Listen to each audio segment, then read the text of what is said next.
Good afternoon and welcome to our August Leadership Lunch and Learn. We're so glad that you joined us today during your lunch hour to learn a little bit more about change management. I'm Julie Robinson in the Community Professional and Economic Development Department, and I am excited to introduce our speaker today. She is a very respected former colleague now. We definitely missed the opportunity to get to work with her, but we still pull her back every now and again for topics such as this, which she is very well versed. And that's Dr. Karen Ballard. So Dr. Ballard served as a professor of program evaluation for the University of Arkansas System Division of Agriculture Cooperative Extension Service for over 21 years. Beyond that, Dr. Ballard worked for the UA system for a total of 33 years, working across diverse organizational groups in the areas of strategic planning, organizational evaluation, and change management.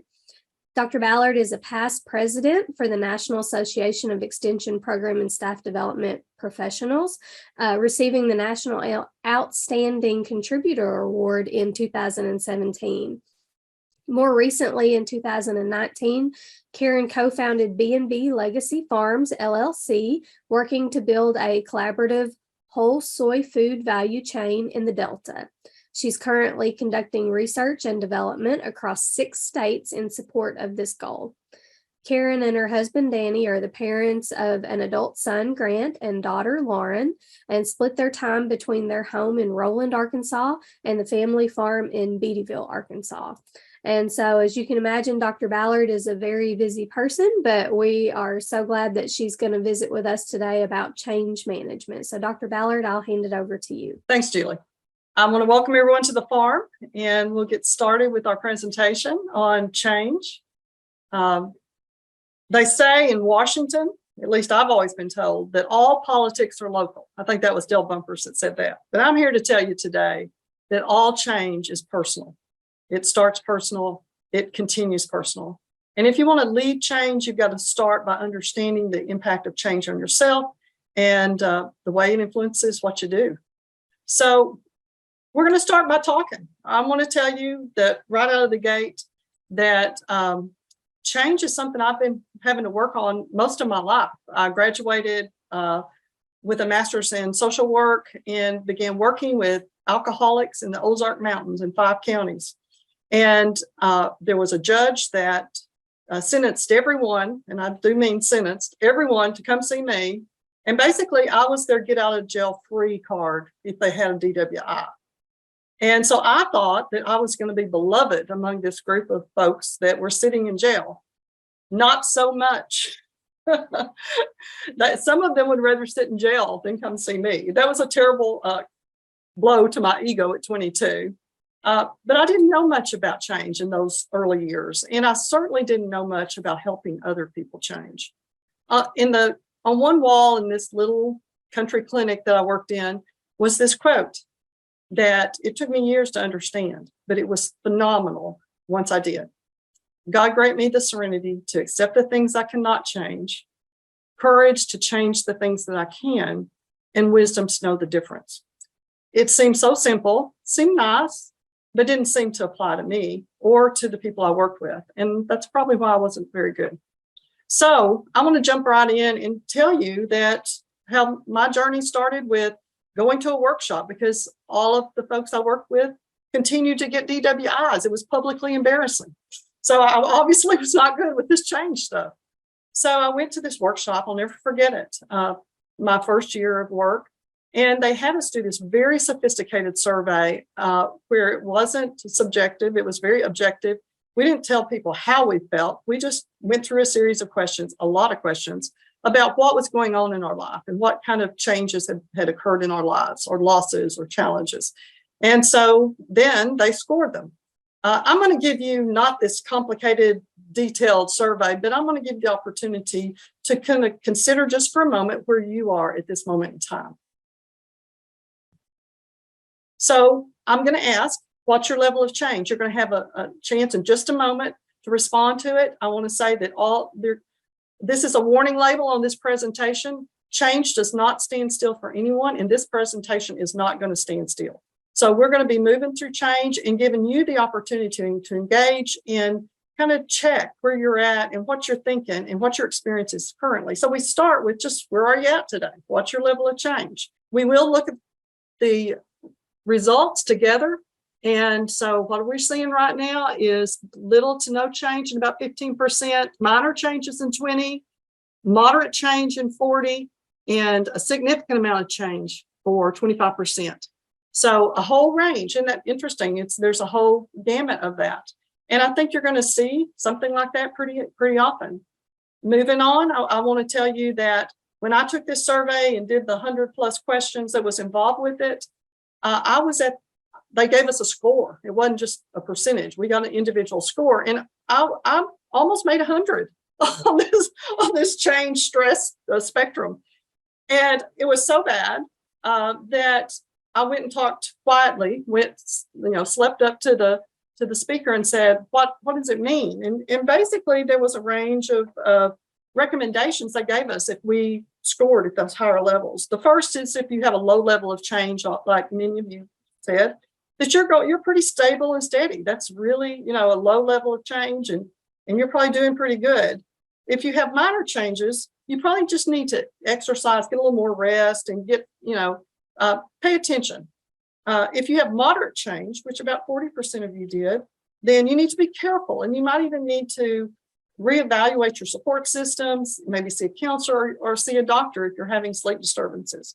The fourth category of moderate and significant change, basically they told us that we need to see a doctor immediately. And I think there was even a reference to imminent death. And so, I was kind of stunned, because why I was stunned is like, I felt pretty good coming into that workshop. And I was finishing that workshop feeling like maybe I was clueless about, where I was at in my life. And I walked in, and basically the instructor said, this is correct. It's been validated. It's empirically correct. So you're in trouble. And you need, if you feel good, then that's bad. And that really was a turning point for me, because I thought, is it really bad? I don't know. Is it denial? Am I just modeling the denial that I see in my alcoholic patients? And I'm doing a really good job, which that can happen. Or is there something else going on that I really don't seem to be having significant physical or emotional problems right now? And so we'll talk about that in a little bit. This predates, I'm old. So this kind of research predates resilience, what we learned about resilience. And that became the second part. And we'll talk about that toward the end. It's what are the elements, and we'll do a little case study of resilience that's among us today. So is all change the same? Absolutely not. You know that. I'm not telling you anything you don't know. But it's important to kind of understand, because you can forecast and also maybe do some prevention for yourself if you understand the nature of these very different types of change. Incremental change is that little subtle change that doesn't require that you make any changes in your life. And it's like maybe they don't have the brands you want at the grocery store, but they've got 5 or 6 others now that the supply chain is back up and rolling a little bit. Disruptive change is really different. It means that you can't continue accepting, receiving, engaging, doing things the way you used to. It's not even an option. And so it also has an effect on you, because you've got to change. It's not just that this is changing on the external. It's requiring something substantial that may be what you perceive to be beyond your capacity. So that causes additional stress and additional changes, depending on how you move through that change. There was an observer, a blog, this Torben Grick, who talked about the impact of this when you switch that and look at it from the perspective of a company. And one of the things that he observed and basically asked was, why do so many established and often well-managed companies struggle with disruptive innovation? His observation was, many times it's simply because companies have been doing the same things in the same ways and for the same reasons for so long that they even struggle with the concept of change. Have you ever thought, can things just quit changing for a minute? Have you ever said that to yourself? It's like, or I can't go through one more change? Yeah, me too. And the reality is that's stress. It's not reality. And in our consideration of that is really important. So we're going to talk about this disruptive innovation. So some of us remember this, but there was a company, a pretty good employer, a pretty big employer in Batesville, Arkansas, back not too many years ago, called Kodak. And Kodak actually was ranked one of the 5 most valuable brands in the 90s. Now, think of that, one of the top companies, valuable in all the way around, just not economically. Disruptive photography took over, and Kodak wasn't having it. They weren't having it. They were one of the top 5 companies. They don't have to adopt. They don't have to adapt. Why didn't, observers have said, why didn't Kodak invent Instagram or an app like that? They were a great company. The other one to think about as we look at the spectrum of these disruptive innovations within our lifetime, and recently actually, was Blockbuster. Blockbuster had the monopoly, but they didn't possess the foresight. That's the one thing, they didn't pay attention. They didn't listen. And they remained defiantly steadfast. This is what one observer said. And these are not my words. It's there because I don't want to. These are great words, and I don't want to take credit for them. But an observer said Blockbuster remained defiantly steadfast in its profound reliance on brick and mortar businesses. Now, think of that.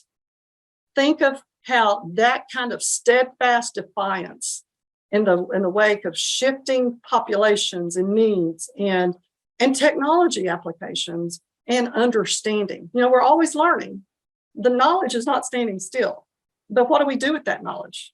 Well, some of that's in the history books. So I want you to put in the chat. I want you to pause now. I want you to do a little talking in the chat. And we've got the chat open so other people can see it. I'd like you to type in addition to those that we see there, what are disruptive technologies that you have observed and maybe even disrupted you, or just that you've noticed in the last 5 years? It's changed the playing field. We don't even play that way again. We don't purchase that way again. We don't access services that way again. All right, so folks will put that in the chat. One that I'll point out that I noticed, Uber with taxis. Mm-hmm. We've got other folks saying DVD players, Amazon, Carvana. Yeah, purchasing vehicles online. That's a great one. Social media, absolutely. I mean, about everything, all aspects of our lives. Zoom, that's a fantastic one. Yeah. All great. So one of the things I'll say is we're looking at the ones that are on our screen now. I would imagine most of us have used most of those disruptive technologies. But I want to make sure you have a peek to the other side because we're the consumers of these. So probably we have positive affinity to these. But I'm telling you, if you work for Kodak, you did not think it was positive that the iPhone included a camera. And there are consequences. There are consequences that are sometimes unanticipated. Sometimes it's like that's just the way the cookie crumbles. But yes, like you're talking about Uber, Julie, and the way that the taxi companies, and I will just say, think about how the staid, established companies reacted. They first say, well, that's not real, or that's not fair, or, we need to tax, remember when Uber first started, those of you who travel, that you had to walk like past the taxis, sometimes I remember Julie and I walked one time, we had to go up a flight of stairs to a parking deck to get to Uber. I mean, it was like, how can we make it the most difficult to access this service? That's what we do. And I'm not saying that in any, disparaging way. It's what we do. And it also is what keeps us from leading through change and helping others through change. And that's really critical as leaders. So, but first we got to do it for ourselves. We got to recognize when we're doing this. So why do we act this way? Why do we understand that you're not in charge. It's really important to understand that as a human being, about 85 to 90% of the time, you're not driving this bus. It's something, we all have brains, And if you got a brain, you got a reticular activating system. And that reticular activating system makes life possible. It's not a bad thing. It's not, oh, I'm just a slave to this. No, it means that you can continue to function in a way that is reasonable. So it's a primal function that basically said, you know, we got to know when there's a threat. I mean, we've got to know when we got to run in a moment's notice to protect ourselves. And we have all these senses that are flurrying around, sight, smell, and word. How do we do that? Well, this is how the brain does it. And so it's processing rapidly, you know, massive amounts of information. It controls our sleeping, our waking, our attention. It's a very sophisticated filter, and this is where we're going to get, which gets us in trouble. It screens out junk. It's kind of like your executive assistant. It allows you to focus on what you value. It also allows you to perceive threat. So those are important things. A result of that reticular activating system is something called a scotoma. A scotoma is a Greek word meaning blind spot, and it is produced by the reticular activating system. It's a phenomenon, and it basically says, I don't know if you've ever heard, but I've heard people say, well, she can't see the forest for the trees, or he can't see the forest for the trees. Well, that's a real deal. That's a real phenomenon. And literally we can be in the same setting and with the same conditions. And if we have different backgrounds, we see things very differently. We don't see things, and then we do see things. And so it's really important to know that you're not seeing things as they are. You're seeing things the way they're filtered by your reticular activating system. And that's why as a leader, that listening piece is so critical, because this is an automatic process. It's a process of the brain. It's not a bad attitude. Now, when I heard this and started wrapping my head around how instinctual these kind of reactions and the filtering devices, for what I even understood, were out of my control, I thought, well, you know, that I've known people who did that literally didn't even see what was going on. They didn't understand at all. It's like, because they've never been there. They've never been in this situation. They don't understand. And it's like, well, you know, I've been mad at them most of my life, but now I get it. But I'm glad I don't do that, because I'm better than that. I want to understand. I've always wanted to understand and see all sides of the puzzle. And then while I was kind of in this learning process, actually probably a year or two later, I was driving down Chenal Parkway, down Chenal Hill, and NPR had a show, and the topic was something that I was just passionate about, intimately studying, and I saw it as a very important issue. And about 3 minutes in to after I had my first, yes, this is so great. I'm so happy that I'm hearing this. Within 3 minutes, it's like, this guy's wrong. And I had one of these newfangled scan devices on my radio, and I hit scan. I never made a decision to hit scan, but I hit scan. And as I went down that Chenal Hill, I'll never forget the place I was, because at that moment I thought, I just did it. My mind scanned it, because I didn't want to hear the other side. I don't understand the other side. I don't care about the other side. And then I didn't have the capacity to get back to it, because I didn't know how to operate it that well. So I lost this opportunity to listen to someone that was prominent, to someone that was passionate from a different perspective, a different life experience. You know, that's why we have prejudice. That's why we have bias. It's inherent, but we have control. Once you understand this, you can't not know this. So one of the things I want to do is just let's stop for a minute and say, so what's your instinct? And this is all it is, it's instinct. In the face of conflict, is your first reaction to fight or flight? Just pick quickly, and then we'll just see where we're at today. I'm going to give you just a few more moments. This is a quick. Some people may say, well, it depends on the circumstance, but usually there's a gut. Okay, go. Whoa, that's interesting. So about half and half. So that's important for you to know. It's interesting to us, but important for you. So thank you. And we'll move on. So one of the reasons it is important is that when you feel that sense to fight or flight, you stop, you pause. And what's happening when you're fighting or you're flighting?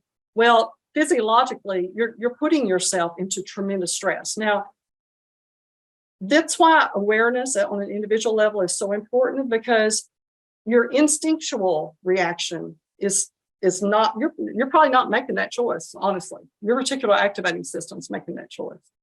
But in 5 minutes, in 3 minutes, you're making that choice, because you decide what you do with that. Because if you just allow fight or flight to, run rampant in your life, then look at the physiological side effects. It prevents sleep. Any of y'all ever had your mind running? Well, that's fighting probably. And it could be flight, but you're allowing that to run rampant. Your digestion, you ever had, indigestion, had diarrhea or constipation? It could be either, but it really impacts you physiologically. And again, as an individual, none of you are just leaders. You're people first. And so understanding this and being able to work through this is really important.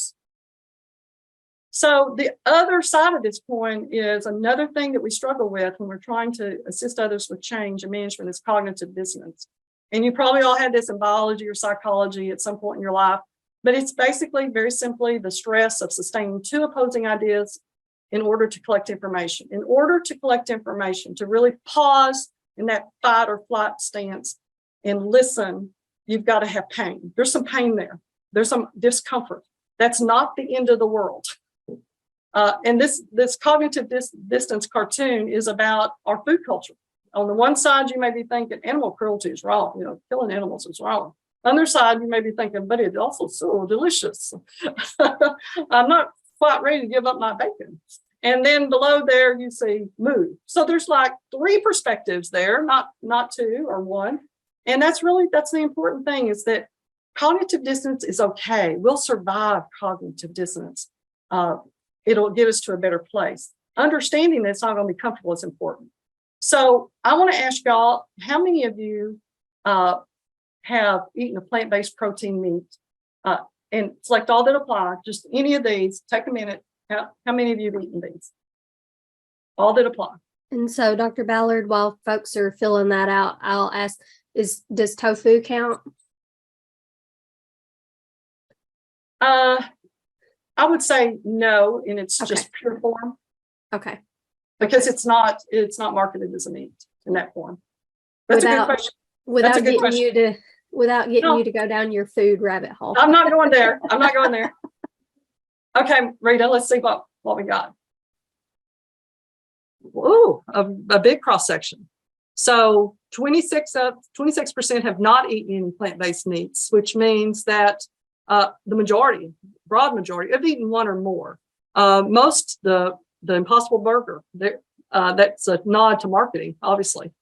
And also a highly a positive affiliation meat type product. So people can see that. And then the second, chicken nuggets or chicken. So the broad majority of you have tried 1 or more. So that's the first toe. But my question is this even meat? So what do y'all think? I mean, we got this person over here from England saying they're the vegetarian butcher. What the cluck? It's one of their big products. I kind of love it. And on the other side, it's like barbecue without the saturated fat. Well, there is something there as I grow older. This is where we get stuck. This is through the history of disruptive innovation is where we get stuck. Because is this really a cab? Is this really a book if it's on a Kindle? Is this really a quality photograph if it's made with a phone? Is this real? And that's our struggle. That's another struggle. Is this real? So I told you this is going to be stressful, but I'm going to give you a moment to pause and to rally the forces here of some of this that you've learned. So our goal here in the next probably 4 minutes is seek first to understand. Understanding that risk always is involved in innovation. So you got to risk that cognitive dissonance. You've got to risk that moment of discomfort to get to a place of better understanding. You've got to listen in order to learn. So I'm getting ready to launch you into, I think, some disruptive slides that will allow you to experience this. So last 2 weeks, about 2 weeks ago, I attended the National Academies of Science, Engineering, and Medicine Forum on alternative protein sources and looking at balancing food innovation, sustainability, nutrition, and health. And there were some of the top leaders in the world presenting at this, and they each had 20 minutes. And they put it out there, and on the screen at all the time was everything is on the record. Don't say anything you don't want on the record. Everything is on the record. I've never seen that. And I also saw people taking great risk to say, this is what I believe. So it was not diluted. The call to action was around these need issues: world hunger, public health epidemic, primarily around obesity and diet-related disease, and our climate catastrophe. So we're going to jump in. So one of the first things is the world population is now 9.9 billion by 2050. How are we going to produce the calories and protein to meet these needs? And looking at that, Stockholm Resilience Center said meeting the demand of protein within environmental limits is one of the biggest challenges for the global food system in the 21st century. And there were lots of opinions about how we would do that. One of them being cellular agriculture, where our meat is grown in a lab. Some of the origin of the cellular structure of that meat it includes insects. So the premise also is that populations will shift in the direction of plant-based diet, and the motivations are environmental issues, health issues, and ethical issues. Meet Patrick Brown. If you don't know him, I wouldn't know him by looking at him until I went to this workshop, but he was one of the presenters, and he is the chief visionary officer and founder of Impossible Foods, which many of you have eaten, obviously. He is at the forefront of making nutritious, delicious meat and dairy alternatives that satisfy meat lovers. That was his goal, and to address the impact of animal farming. That's who he is. He noted, and you'll see his face in these presentations, this was part of his presentation, that the replacement of outdated technologies by better technology can happen very fast. And I think we talked about Kodak. This is a slide about Kodak. Look at the point in the screen when the first digital camera was sold and the drop of Kodak. A precipitous drop. This was not incremental change. This was total disruptive change. The 5th best company in the world dropped that rapidly. So why has he done this? He invested 3 years of his own money and time. This is his mission statement: to reverse the collapse of global biodiversity and avert climate catastrophe by completely replacing the use of animals as a food technology by 2035. He has a date. And why? Well, he was referencing the International Livestock Research Institute, whose byline is better lives through livestock. He said, they say, animal agriculture currently exploits 45% of Earth's ice-free land surface, more than 80% of the total land footprint of humanity. And he said, demand for meat accounts for more than 90% of the current Amazon deforestation. To those of us that were meat eaters, he said, this is your secondhand smoke from your steak. There were others that talked about disease and disability and death and the rapid march toward that, in that our children today are not going to outlive us and are graduating from high school with prediabetes or diabetes or hypertension and heart disease, develop a premature heart disease. How bad is it? Well, it's really bad in Arkansas. In the Delta, as much as 41% of our kids graduating from high school are clinically obese. And these are our adult rates as well. And they're about 37%. So what does that matter? Well, I will tell you that it matters the economy. The cost to the economy of disability, prolonged disability prior to death, is a critical issue. So the economics of this are also. So what's ahead of us? The spectrum of innovation that they shared also includes Memphis meat, cell-based meatballs, and wild-type cell-based salmon. Okay. So I want you to take a gut check. As we've moved through this, very graphic visuals, what does that do to your gut? What is your gut telling you? And where are you in that cognitive dissonance spectrum? So we're going to find out. I would expect you're all over the place. So this poll, how much cognitive dissonance did this information create for you? No stress, I agree, or I don't care. A little stress, a moderate amount, a great deal. Please answer. I'm sure you know. Okay, let's see. A little stress. So no stress, 11%. That probably, I'm not going to call you out, but that probably relates to your dietary preferences. 5% on the other end, you might be a producer or a family of a producer, a cattle producer, that caused me a little stress. And the rest of you are in between. But not a lot then in the moderate. That's very interesting. And I think that's probably a profile that's similar in the country. So change management, what does it require? Well, first, individually, you got to understand where you're at and how affected you are without your control. If it's counter to what your life experience is or what you believe, sometimes we just go along. It's just what we've always known, and we never thought about these things or the implications for these things. And so it really takes a conscious effort to stay in that place long enough to learn. The other thing is the change leadership. Organizational change requires that we first are in a place where we can listen so that we can lead others through this, what can often be a painful process.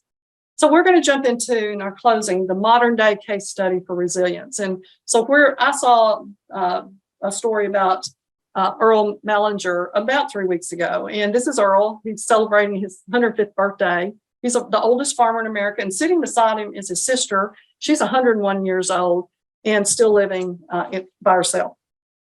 So I want you to join me. I want you to have a little piece of paper, and I want you to make a mark, just like we used to do, to tally how many disruptive changes Earl has experienced in his life. We're going to go through this fast, so you better have that pen ready, because that's 105 years, how much disruptive change. And this is what I would consider a resilient case study.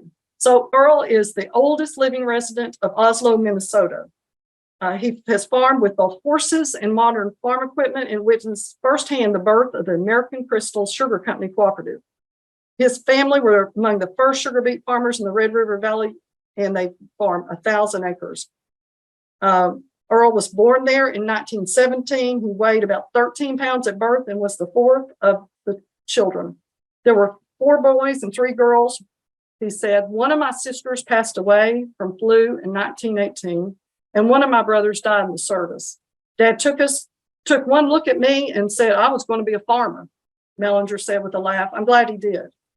The family's new house actually had running water that year and electricity, which was unusual for houses in rural areas.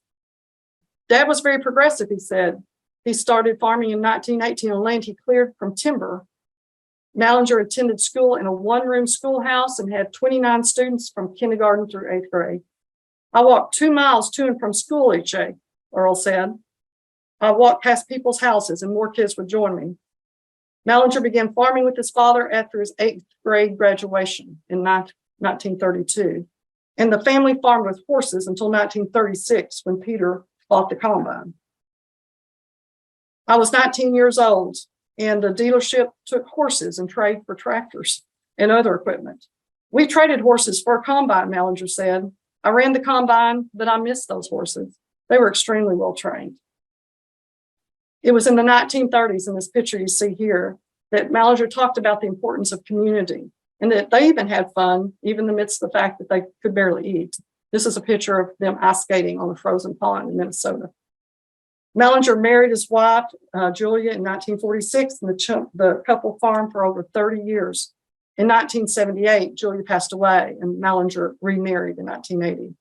Mellinger credits much of this to work hard, be frugal, and put God first. He also said to not forget to stop and smell the roses. I didn't work much on Sundays, and I still made a good living.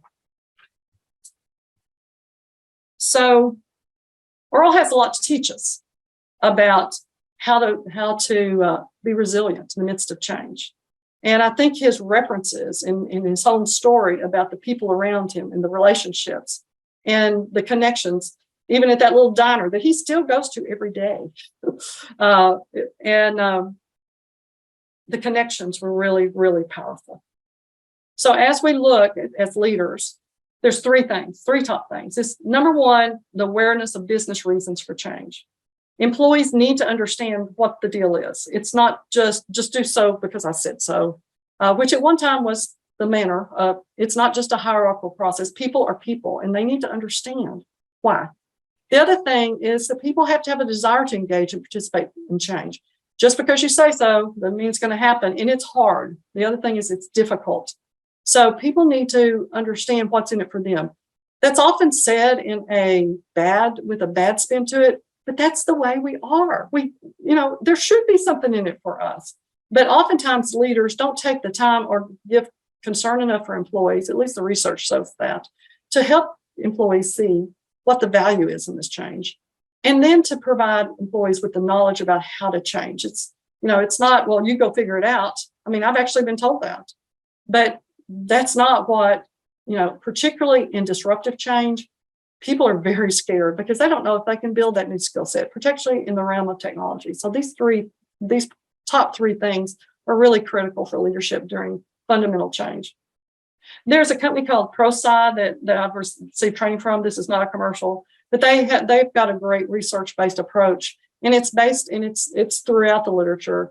And they call it the ADKAR model, and it's beginning with awareness with employees, helping to build desire, making sure that folks have the knowledge and the ability. Sometimes that's two different things, and then reinforcing it. And it also, one of the things I really appreciated by this company and their model for change was the ability, their honesty about, some people can't change and they're going to need to leave. And at first I thought, well, that's a little hard, but because they were thoughtful about that in their model, it meant that they don't have to be victimized again by being shamed. And so it's like there was actually literature on how to help people transition out if that's what they decide. Some people decide, I'm not on for this. And they may be angry, but they may not be angry. They just may know that it's not what they want to do right now. It's okay. And I've really appreciated that sensitivity in this model. And I'm going to have that resource for you. So the 4 top key takeaways for leadership in a culture of change, once you've done your own personal work, is advanced communication. And by advanced communication, all platforms, just because we're older and we're in charge doesn't mean, well, I'm going to have this one meeting, I'm going to talk to everybody, and that's the way I communicate. No, if you have more than 2 employees, then you're probably going to need to use technology, different methods, and it's going to have to be repeated and infused throughout the process of change, not at the beginning and not at the end saying, great job. It's got to be from the top down. That communication is critical. In all those elements of that change, why, what, how, expert coaching is the other thing. Helping people that are struggling with this, and this might be at top leadership, or it might be that person, in the front lines. But understanding that people need coaching, this is something that's difficult, and they need encouragement and support throughout. Strategic leadership, figures out how you build that system within your organization, whether your organization is 5 or 55 or 500 or 555. You have people that can assist with that process, but it's got to be strategic. It just can't be, we'll see how it goes. And then the last, this is a project. Going through change, if you're a corporation company, requires management and accountability. So do we have the skill set? Are we getting ready to move into this new thing? Can we really do this? So there's monitoring and accountability that needs to be in place to make sure that a company has, all their ducks in a row, and folks feel empowered and positive, or at least capable. Everybody is not going to be on the same page at the same time. It's about moving in that direction and supporting people throughout. So my goal when I started preparing this presentation was to provide paths for you as you move through your personal change, and also, resources and considerations for how you can best move your organization or company. There's all kinds of leaders. You don't have to just be the CEO or this. Leadership is infused throughout an organization. So you may be the one called upon to assist, or you may just be that coach that assists. But I just want to make sure that in the time we have together that you have a path, and several paths actually to get you there. I do have some resources that if you want to get a PDF copy of the PowerPoint, you can. And so these are some resources. I have included in that National Academies of Science webinar. I've given you my link to the recordings, and also other resources that I've referenced throughout. I just want to thank everyone for your participation. I think that's scary. I mean, even though my background's in evaluation and organizational development, it's still, I always wonder, are they really tracking me? And I will tell you, we're not really tracking you. But to do that for yourself and to engage in this community, it makes it such a much more rich experience if we have interaction. So I just want to thank everyone who participated in that. Thank you to Dr. Ballard. Thank you to everyone that joined.